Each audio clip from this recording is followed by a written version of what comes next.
Au sommaire de Chibero Telebista, 6 entreprises regroupées dans une holding, visite du groupe Lopitz créé par Mathieu et Pierre Pourillon,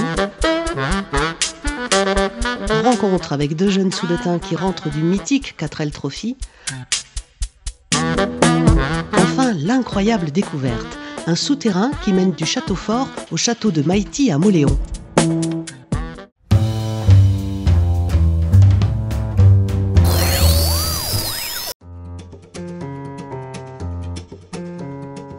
Situé à l'entrée de Mauléon, le groupe Lopitz a développé depuis quelques années un éventail de technologies et de savoir-faire en usinage et composite, mécano-soudure et outillage.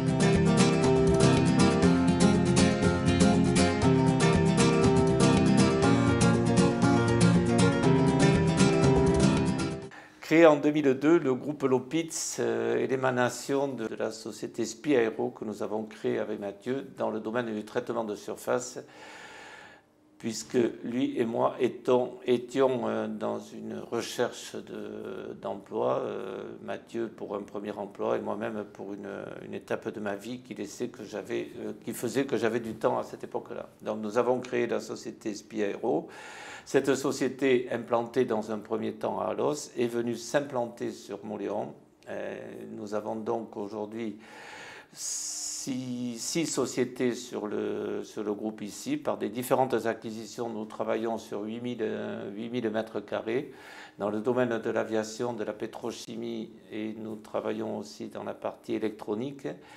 Nous avons aujourd'hui 250 collaborateurs et le groupe Lopitz reste un groupe familial, comme le nom de la maison qui est originaire aujourd'hui s'appelle Lopitz, et cette maison aujourd'hui est à l'origine de la création de ce groupe Lopitz.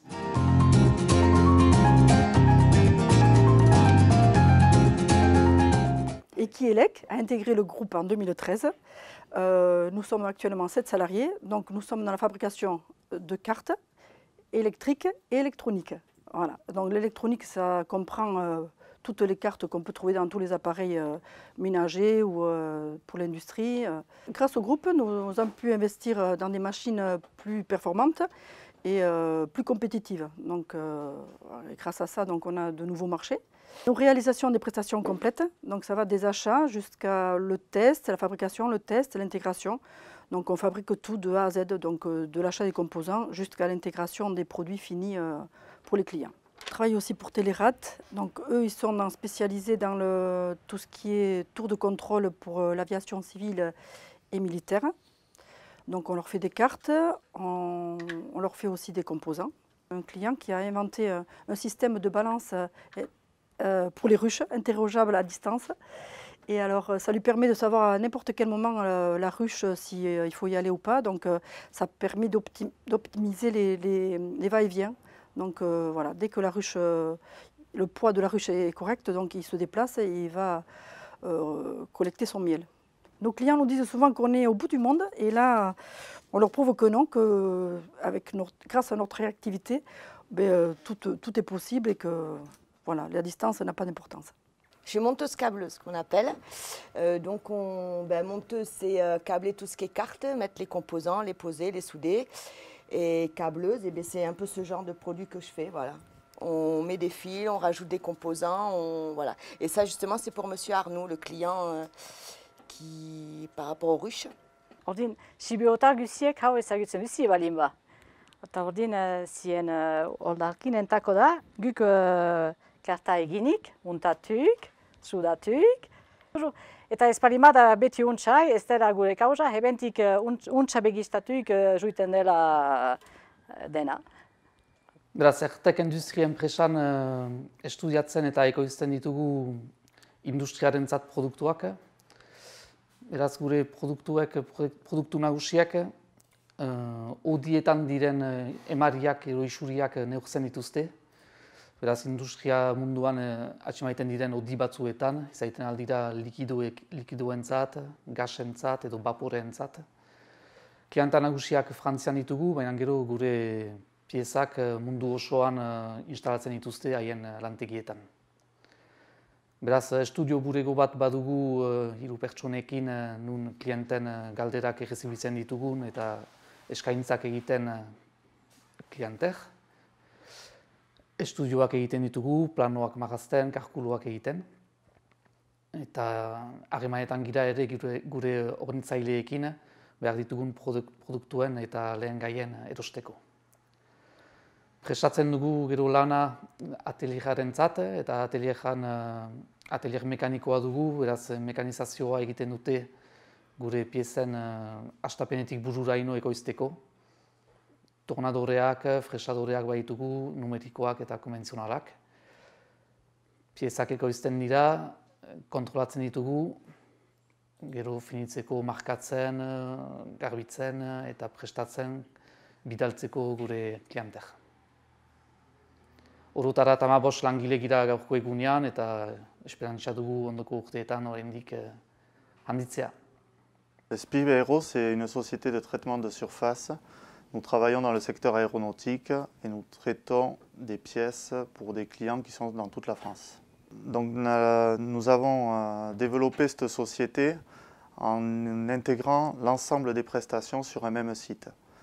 C'est cet avantage concurrentiel parce que nous pouvons offrir à nos clients une prestation complète. C'est-à-dire qu'on va recevoir une pièce et on va pouvoir la traiter pour la livrer avec un produit fini à nos clients. Ces pièces pourront être montées sur les chaînes d'assemblage ou vont pouvoir équiper les avions une fois qu'elles auront été traitées par notre société. Aujourd'hui, SPIE Aero a pu se positionner en offrant une prestation complète sur le site de Mauléon. L'avantage pour nos clients, c'est qu'ils nous livrent une pièce et que nous réalisons l'ensemble des traitements pour lui livrer un produit fini. SPIE Aero travaille principalement avec des sociétés françaises, avec également quelques sociétés étrangères. Ce sont des usineurs, mais aussi, pour cela, nous avons dû être certifiés par des donneurs d'ordre, qui sont des équipementiers ou des avionneurs tels que Airbus, Boeing, Dassault ou Safran. Donc nous traitons chez SPIE Aero des pièces en aluminium, en acier, en titane. Nous recevons environ 600 000 pièces par an et ces pièces peuvent mesurer entre 1 cm jusqu'à 3 mètres de long. Bon, hebben atelier hau deitzen degresage gia, eta gan nola behar du daner euskaz, pena horien klientek piezak igorten titi oliostatuik, eta guelana duk kuntatzia, sahatzia, ondoko lanak hasi gabe. Horien huotiagu, gibeli antudan mekanika hoietan igaiten tiagu piezak, eta geho igorten ondoko atelieta parka. Eta hoi dugu elan, horien kaji hamar bat jente bagutuk, eguna zetagaia igutuk, asteotan, eta hoi. Donc ici c'est la partie CND, c'est le contrôle non destructif. Donc on vient contrôler la santé matière en fait, tout ce qui est défaut de matière sur les pièces. Donc on peut détecter des défauts jusqu'à 10 microns, 100 fois plus petits qu'un cheveu. Donc on s'assure que les pièces sont bien conformes avant de poursuivre le processus, qu'elles puissent continuer leur cheminement jusqu'à qu'elles soient montées sur l'avion.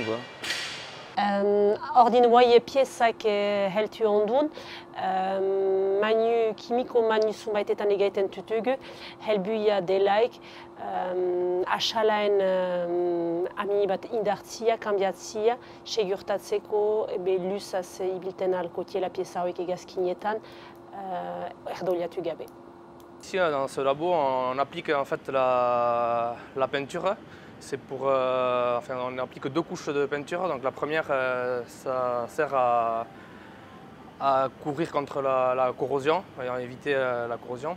Et la seconde, c'est une couche qu'on met plus cosmétique. Donc il faut qu'on a une législation à suivre, on a des épaisseurs à tenir suivant les pièces et le type de peinture qu'on applique. Donc au contrôle final, on vérifie que toutes les pièces sont conformes aux attentes du client à la commande. On vérifie que tous les traitements ont été réalisés et notamment ici sur des pièces qui sont peintes, on vérifie que la peinture est conforme, visuellement tout soit acceptable. Vous êtes ici dans le nouvel atelier du groupe Lopitz. Donc, dans cet atelier, nous faisons maintenant des triporteurs, c'est des vélos électriques à 3 roues. Donc ces vélos associent les différents savoir-faire du groupe Lopitz, à savoir de la chaudronnerie, de l'usinage et de la peinture. Nous sommes aujourd'hui en phase de recrutement. Le groupe Lopitz forme ses nouveaux collaborateurs, alors n'hésitez pas à envoyer un CV et nous en ferons le meilleur accueil. Merci.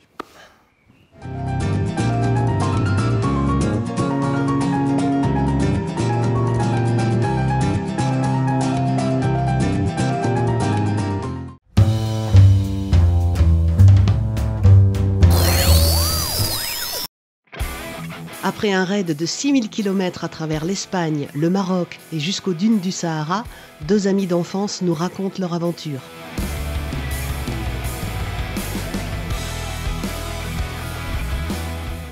On revient tout juste du 4L Trophy 2019. C'est un rallye raid à 8 étudiants qui part de Biarritz jusqu'à Marrakech. Et là on est revenu sur notre terrain d'entraînement à Saint-Grégoire. Et voilà, ça nous remémore nos souvenirs. On repart 3 mois en arrière et on va vous expliquer ce qu'on a vécu ces 3 derniers mois. Ça rassemble 1200 4L, soit 2400 étudiants. Et on part de Biarritz jusqu'à Marrakech. On fait toute la traversée de l'Espagne. On prend le bateau Algeciras et après on se retrouve en plein milieu du Maroc. On passe par le désert, l'Atlas. Et c'est voilà, des paysages incroyables. Donc avec Simon, c'est une grande histoire d'amitié qu'on a depuis à peu près 15 ans, puisqu'on joue à la pelote ensemble depuis tout petit. On a eu cette idée l'an dernier en aidant à préparer nos copains qui sont partis faire le 4L Trophy 2018, qui n'est autre que Mathieu Pérez, un ami d'enfance aussi. Et puis c'est vrai qu'en préparant sa 4L, ça nous a donné envie de se lancer dans l'aventure. Donc on s'y est pris il y a un an, on a craqué, on a acheté cette 4L à un homme âgé d'Arrudier. Et donc ensuite on s'est lancé dans la préparation. Alors d'abord on l'a préparé mécaniquement, on a changé les pièces d'usure, on a fait une grosse révision. Et donc ensuite on a dû la repeindre. Donc pour ça on a essayé de faire marcher un peu nos contacts, on l'a fait repeindre sur peau avec un carrossier qui nous a... Donc on l'a préparé, on l'a poncé, tout ça. Et ensuite, on a dû l'aider à la peindre. Pour le reste de la préparation mécanique, on a un membre de notre famille qui est mécanicien. Donc, on a dû aller l'aider tous les week-ends. Bon, c'est un gros boulot de préparation, mais c'est vrai que ça en vaut la peine. Et voilà. Du coup, c'est un projet qui a mis plus d'1 an à germer. On a commencé, donc, comme il disait, en achetant la 4L. Et après, il y a eu toutes les formalités administratives, c'est-à-dire création de l'association, création d'un compte en banque pour l'association. On est quand même parti sur un budget de plus de 8000 €, donc ça fait énormément de fonds à collecter. Donc on a utilisé le sponsorship pour arriver à ce budget.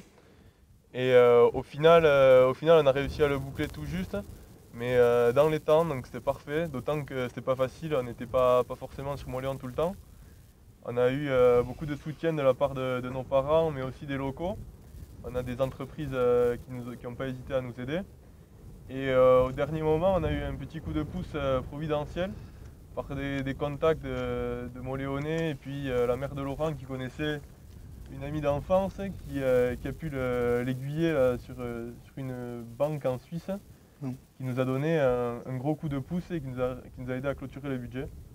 Et donc en somme, on a réussi à finir dans les temps et on a pu partir sereinement avec tout ce qu'il fallait, après la voiture prête, les fonds pour payer après tous les frais sur place, donc l'essence, le péage, tous les frais de nourriture, voilà, les frais de vie, quoi.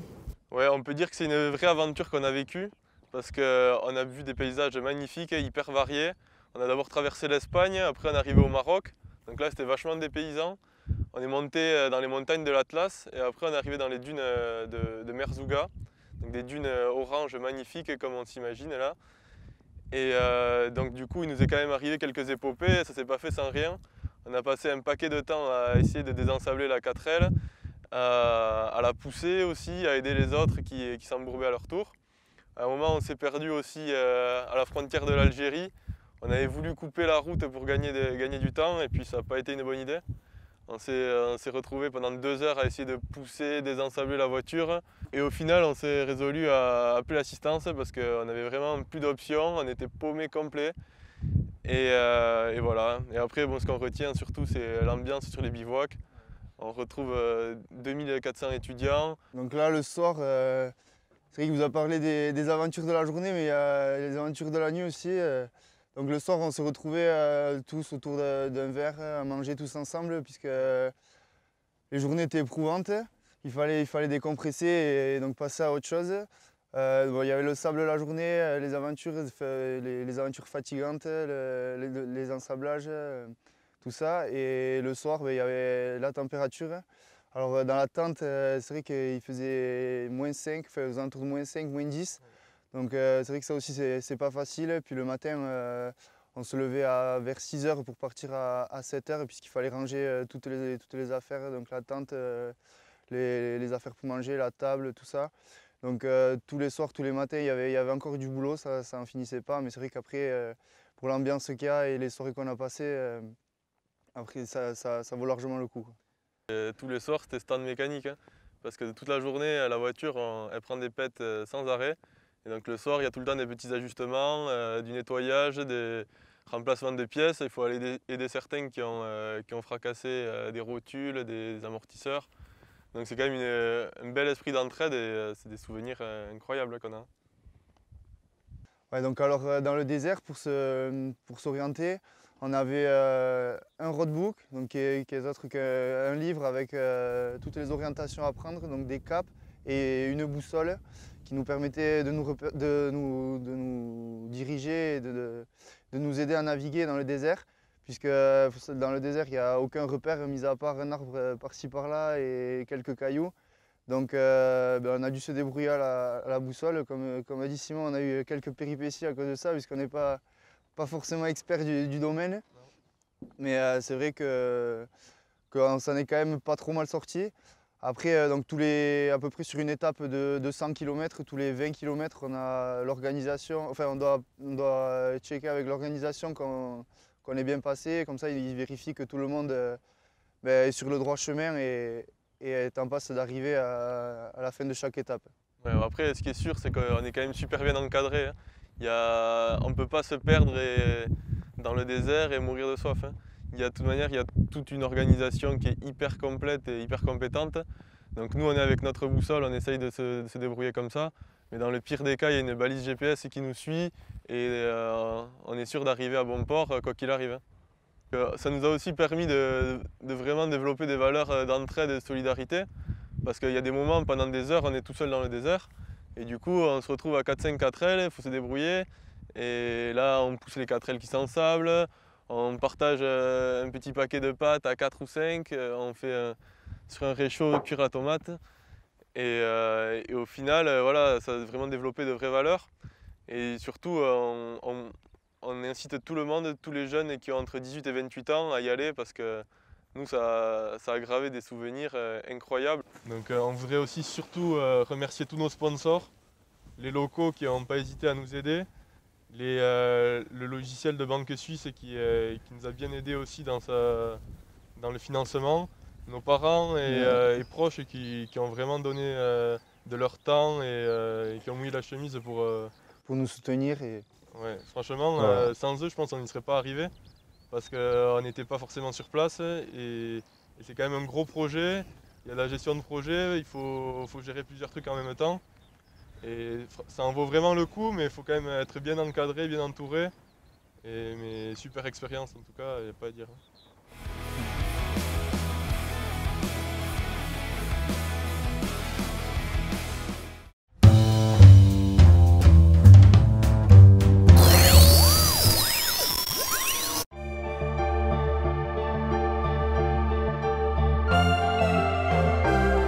Nous allons vous faire vivre l'incroyable découverte. Depuis des années, on nous parlait d'un souterrain qui ralliait le château fort de Mauléon au château de Maïty d'Indurin. Joël Larocque nous transporte dans les entrailles de son souterrain. Nous voilà donc au château fort de Mauléon, qui n'est pas seulement le château fort de Mauléon, mais en même temps celui de toute la Soule, puisque c'était la demeure des vicomtes de Soule de l'an 1023 à l'an 1261. Ces vicomtes de Soule, dont on voit ici le blason, le lion de Soule, ces vicomtes de Soule ont demeuré ici et ont fait construire ce château en pierre en l'an 1122. En 2022, nous allons fêter les 900 ans de ce château. Ils l'ont fait construire en lien avec le roi de Navarre, Alphonse le Batailleur.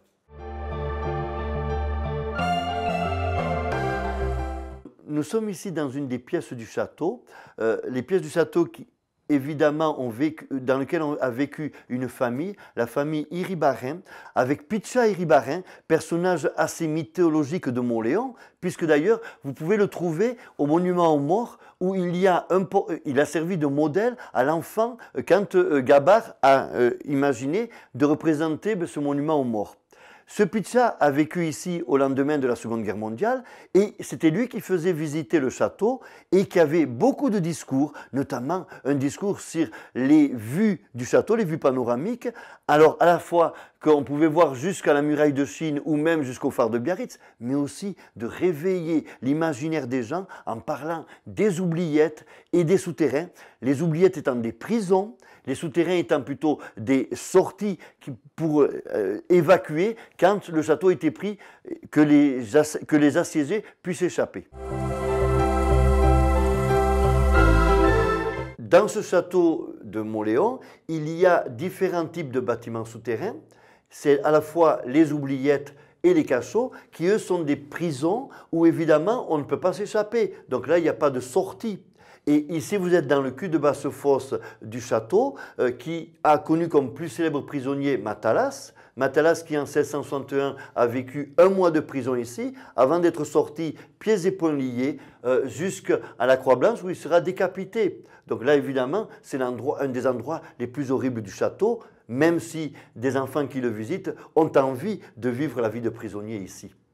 Cette année, 2019, la mairie de Mauléon s'étant engagée à faire des nouveaux travaux, notamment l'installation de WC et surtout la création de marches d'escalier qui permettront de rendre l'accès au château plus facile, eh bien, l'entreprise qui a travaillé a découvert dans la terre cette boîte.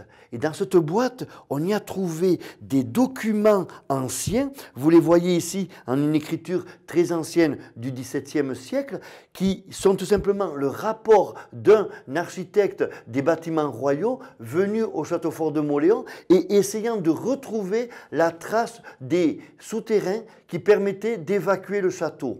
Un de ces vieux papiers du XVIIe siècle, je vous le lis des pages, au nom du roi Louis XIV, nous, Flamichon, architectes des bâtiments de France pour le roi, avons ici repéré les anciennes souterrains qui permettaient de s'échapper du château à partir du donjon. L'architecte nous dit exactement, avec le nombre de hauteurs et de descentes un petit peu, d'où on pourrait retrouver le départ de ces souterrains et je vous invite à les découvrir. Comme je l'ai dit, suite aux travaux de construction de l'escalier du château fort et la découverte donc de cette boîte avec ces vieux parchemins, nous avons décidé pour les téléspectateurs et amis de Chibero Televista d'essayer de retrouver ces souterrains avec notamment l'appui de Hervé Camille. Nous sommes descendus sous les ruines du donjon du château fort, d'essayer de retrouver le départ de ces souterrains dont maintenant nous avons le plan.